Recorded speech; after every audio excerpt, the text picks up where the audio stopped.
Hey everybody, Dave here with a quick note to remind you that coming up on Tuesday, March 31st, Rick Howard, the CyberWire's chief analyst, and yours truly will be hosting our first quarterly cybersecurity analyst call. This is for members of CyberWire Pro Plus.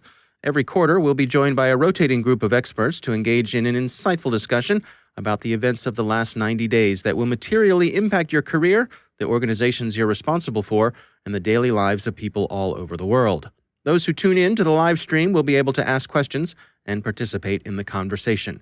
You can find out more by visiting the cyberwire.com/analyst call. That's the cyberwire.com/analyst call. We hope to see you there. Thanks. Updates on the coronavirus and its effect on the cyber sector. Criminals spoof infection warnings from hospitals. The country of Georgia's voter data has been exposed online. The Kingdom of Saudi Arabia seems to have conducted extensive surveillance of its subjects as they travel in the U.S. The Zeus Sphinx Trojan is back. Dharma Ransomware's source code is for sale in the black market. And beware teddy bears bearing USB drives.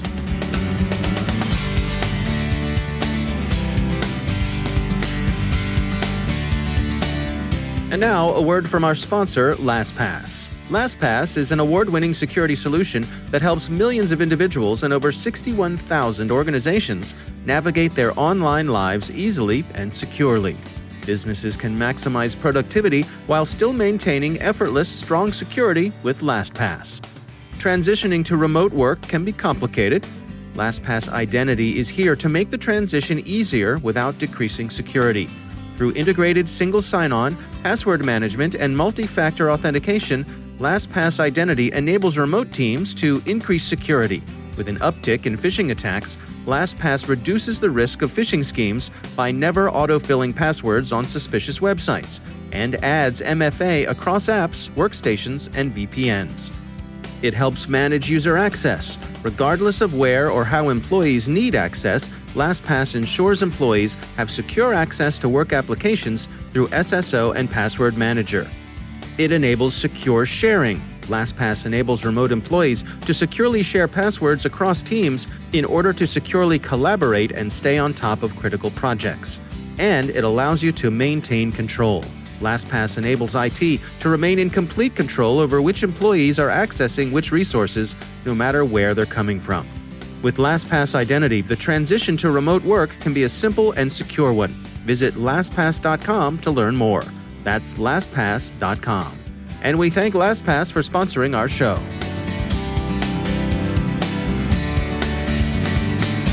Funding for this CyberWire podcast is made possible in part by McAfee, security built natively in the cloud for the cloud, to protect the latest like containers, to empower your changemakers like developers, and to enable business accelerators like your teams.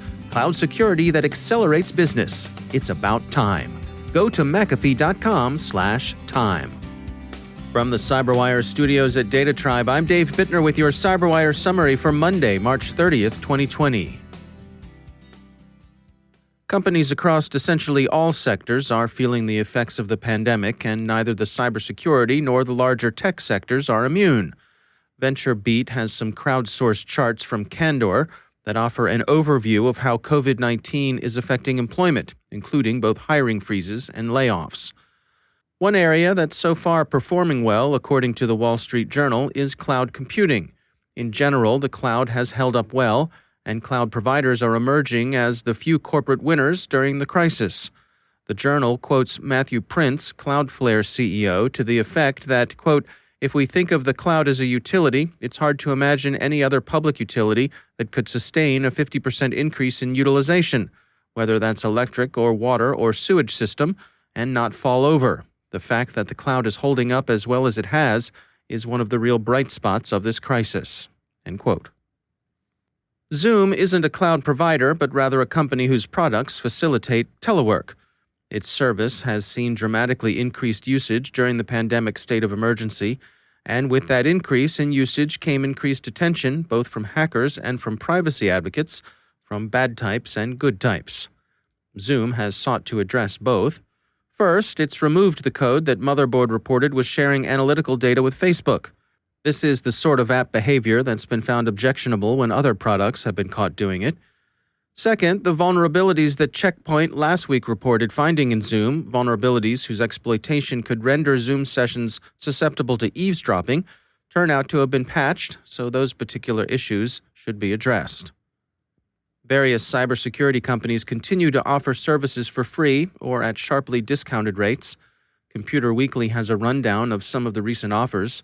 One timely and notable instance of expertise applied to direct aid of pandemic relief efforts comes from our partners at CenturyLink, who donated and installed high-speed connectivity for the hospital ship USNS Mercy, now on station in Los Angeles to provide the region with increased emergency medical capacity. An unusually loathsome bit of phishing is in progress. Bleeping Computer reports that criminals are sending spoofed emails that pretend to be from a local hospital. They warn the recipient that they or a family member may have been exposed to COVID-19. An attachment offering more information contains a malicious executable. The samples displayed in the report involve a hospital in Ottawa, but it seems inevitable that the scam won't find itself contained in Ontario. A database containing information on essentially all the registered voters in the country of Georgia, nearly 5 million, appeared in a hacker forum over the weekend, ZDNet reports. Georgia's Central Election Commission says that the database contains information it doesn't normally collect and that it doesn't have any evidence that it sustained a cyber attack. The Central Election Commission suggests that the data might have come from or been assembled from another source. Investigation continues. An unnamed whistleblower has provided The Guardian with information that suggests Saudi Arabia has been engaged in extensive surveillance of Saudi citizens in the U.S. The three major Saudi mobile operators, Saudi Telecom, Mobily, and Zain, sent a U.S. mobile carrier a combined monthly average of 2.3 million tracking requests, provide subscriber information, PSI messages, over the global SS7 message system, from November 1, 2019 to March 1, 2020. Many of the PSIs were blocked by U.S. carriers. The SSS protocol, Signaling System 7, enables calls to be routed among different carriers' networks, and PSIs have legitimate uses, like ensuring proper billing, but as TechCrunch points out, the high rate of Saudi PSIs far exceeds anything one might expect from such legitimate use. Members of Congress complain that the apparent surveillance was enabled by the U.S. FCC's inaction on cleaning up known issues with SS7. IBM's X-Force says that the Zeus Sphinx Trojan, quiescent for the last 3 years, resurfaced this month after an apparent period of low-level testing that began in December. As it had before, Zeus Sphinx is disseminated by malicious documents attached to emails. The fish bait is, of course, coronavirus. The targets are bank accounts, mostly in the U.S. and Canada. ZDNet reports that the source code for Dharma ransomware is now being sold in Russian-language underground markets, with the going rate for the code running about $2,000. Dharma has been used in various forms since it debuted in 2016 under the name Crisis. Since then, it's become one of the biggest turnkey ransomware-as-a-service solutions on offer. The insurance company Chubb, which in addition to its other businesses is a prominent underwriter of cyber risk, continues to investigate the cyber attack it sustained last week. In the meantime, according to InfoSecurity magazine, the operators of Maze have posted in their news site the claim that they're the gang that successfully infected Chubb with its ransomware. Insurance Journal quotes Chubb as saying that, so far at least, it seems that the company's networks were unaffected. One of the challenges security teams face is keeping track of all the devices that touch their networks. Having an accurate inventory of all that stuff and what it's up to can be a daunting task. Daniel dos Santos is a security research lead at device visibility firm Forescout. We caught up at the RSA conference. So we really focus on this hyperconnectivity on connected devices like IoT, and some of the things that we looked at were specifically building automation systems and smart buildings and how the IoT enters these kinds of legacy systems. We also moved to collaboration systems and smart TVs and meeting and remote working systems. We have been looking at medical devices and some other things. So it's really like a wide range of devices that basically affect our daily lives nowadays. And we just want to see what is the overall security status on when it comes to these devices. Yeah. Are we heading towards having some standards, some frameworks when it comes to these devices of baseline that we can count on as consumers of them? Yeah, I think there are some initiatives in that way. Not that I know so far anything that's been extremely successful, that is being picked up by industry and by everybody, but there are some initiatives in this direction, and I would hope so. Again, as I mentioned before, I think that just the multitude of vendors, it's something that is very complicated in the IoT space, right? Because of all supply chain issues that we have nowadays, also of vendors from different countries, different, geopolitical reasons and so on. So that's one of the main issues. Yeah.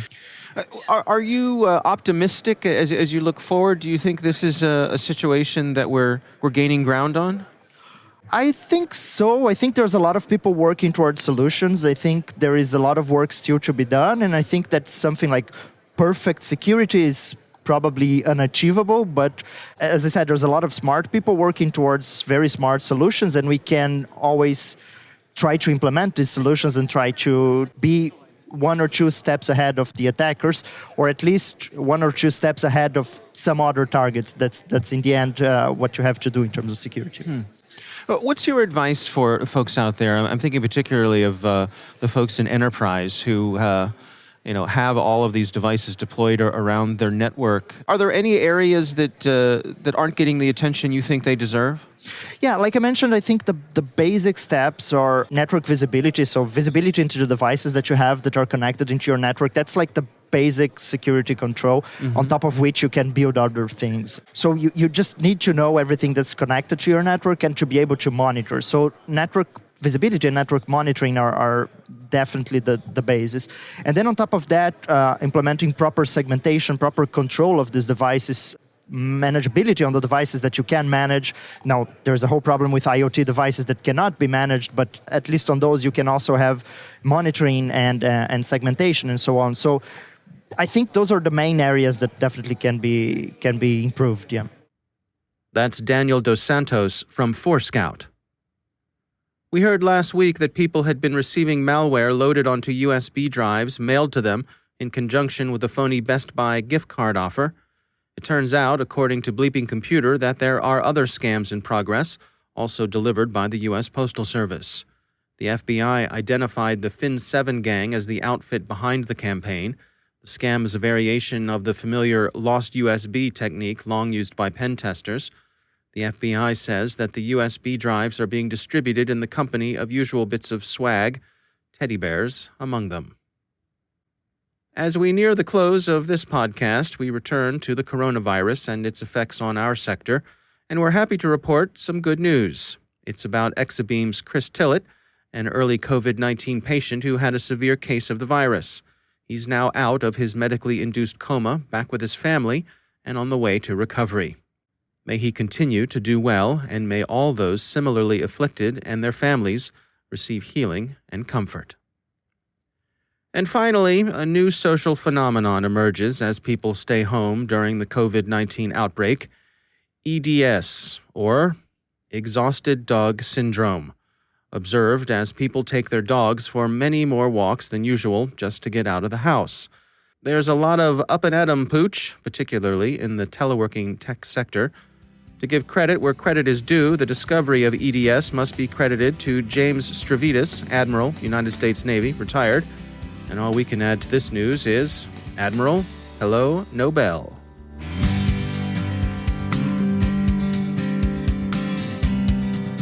And now, a word from our sponsor, Mazars Cybersecurity. Currently, the largest fine under the GDPR is over 200 million euros. With other similar laws like the California Consumer Privacy Act coming online, it's critical to review your company's readiness for and compliance with privacy regulations. The legal experts and cybersecurity professionals at Mazars Cybersecurity can review your systems and processes, ensuring that you are in compliance with privacy regulations, reducing your risk moving forward.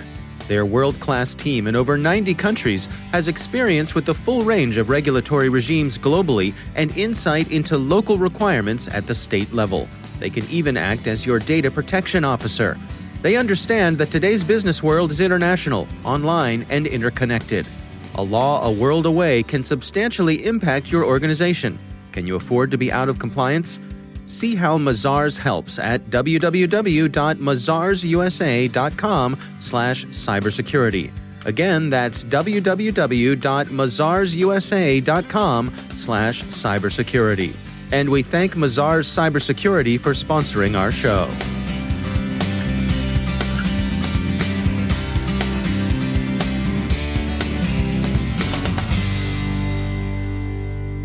And I'm pleased to be joined once again by David Dufour. He's the Vice President of Cybersecurity and Engineering at Webroot. David, it's always great to have you back.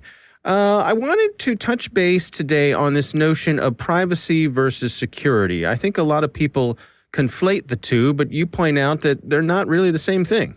That's absolutely right. And, I think several years ago, David, it was safe to say that they were the same in the essence of, you see the TLS connection, your HTTPS, and you're communicating securely to your bank. You can enter your banking information, and that was great. Obviously, you don't want someone, wire sharking your bank account login or sniffing that. But what's happened is all websites now, typically, we're seeing about 90% of the time spent on websites are on websites with HTTPS pages. So the bulk of web traffic now is HTTPS. There's a proliferation of sites that will give away certificates for free, so that allows you to have that free HTTPS. And it sounds good on the surface. Hey, I want everything to be secure. Why wouldn't we, David, right? I mean, that sounds great. Sure. Sounds good to me. Well, so what's really happening is HTTPS secures the connection from your machine to the actual server you're communicating with. And there are sometimes some very complicated things we can do to break that connection and see the data traffic, but it's getting harder and harder. And again, you may be thinking to yourself, well, that's great. Now, my information's secure. Well, the problem is the cyber criminals have realized if we can land on the endpoint and we can do bad things on the endpoint and make a secure connection to a server, we can send traffic privately across these HTTPS connections. And the issue is the bulk of the tools in the network layer that protect us need to be able to see the traffic to make a determination if you're communicating with a country you don't want to communicate with, to make a determination if you're communicating with a known bad website, to make a determination if the data flowing down to you is malware. If you're not able to see that network traffic, a lot of the tools that have been built by this industry don't work. And so what ends up happening is you should feel very good, David, that you are now privately connected to that malware deliverer, and you will privately get that delivered to you. Yeah. Well, so what's the solution here? It seems like be careful what you ask for. Well, it is a little bit be careful what you ask for. And to go back and say, to the industry, let's all stop HTTPS, that's not going to happen. And I always like to have an answer because I like to, pretend like I know a lot. But in this case, I think, David, what we really need to be aware of is this is becoming more and more of a problem. And right now, the answer is to ensure you have a secure, safe endpoint. But I think that's only a short-term answer. And that over time, as an industry, we've got to be putting in tools that allow us to do filtering on the endpoint of websites to make sure people are browsing to where they want to go to. Potentially, we're able to rate these certificate sites. A VeriSign is probably a better, more reliable security token than Dave Dufour SSL certificate. And so we might want to start ranking where people get these certificates. And I'm sure there's a lot of people out there who are coming up with ways to understand and view how we can be more secure with this encrypted communication. It's just something to the industry really needs to be aware of and start thinking about, because a lot of our tools, at least on the network layer, are going to become antiquated over time. How does this affect consumers? So if you're a consumer, again, it's a big deal that if you're going to a site that is your bank or something like that, you definitely want to see that green lock in your browser, because that does mean, at the very least, the connection is secure. But again, people send down phishing sites that might be your bank, but it's pretending to be your bank, and they're going to have the green lock now as well. So you have to be more vigilant. And I always like to say, consumers, it's better to not click something or not receive a phone call. It's better to reach out. So if you get an email and it says, click the link here and enter your account information, don't do that. Either call your bank, call the financial institution, or browse by typing it in the address bar to where you want to go, just to be aware of these type of attacks. And just we've got to be vigilant, David. Yeah. All right, well, good advice. David Dufour, thanks for joining us. Great being here.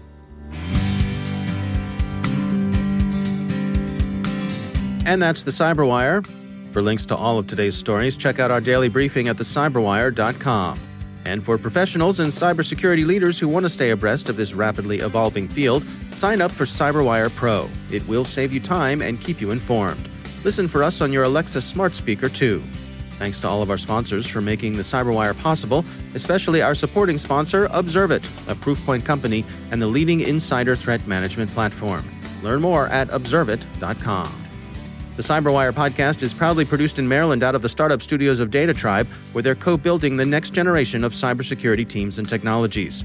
Our amazing CyberWire team is Elliot Peltzman, Haru Prakash, Stefan Vaziri, Kelsey Bond, Tim Nodar, Joe Kerrigan, Carol Terrio, Ben Yellen, Nick Valecki, Gina Johnson, Bennett Moe, Chris Russell, John Petrick, Jennifer Iben, Rick Howard, Peter Kilpie, and I'm Dave Bittner. Thanks for listening. See you back here tomorrow.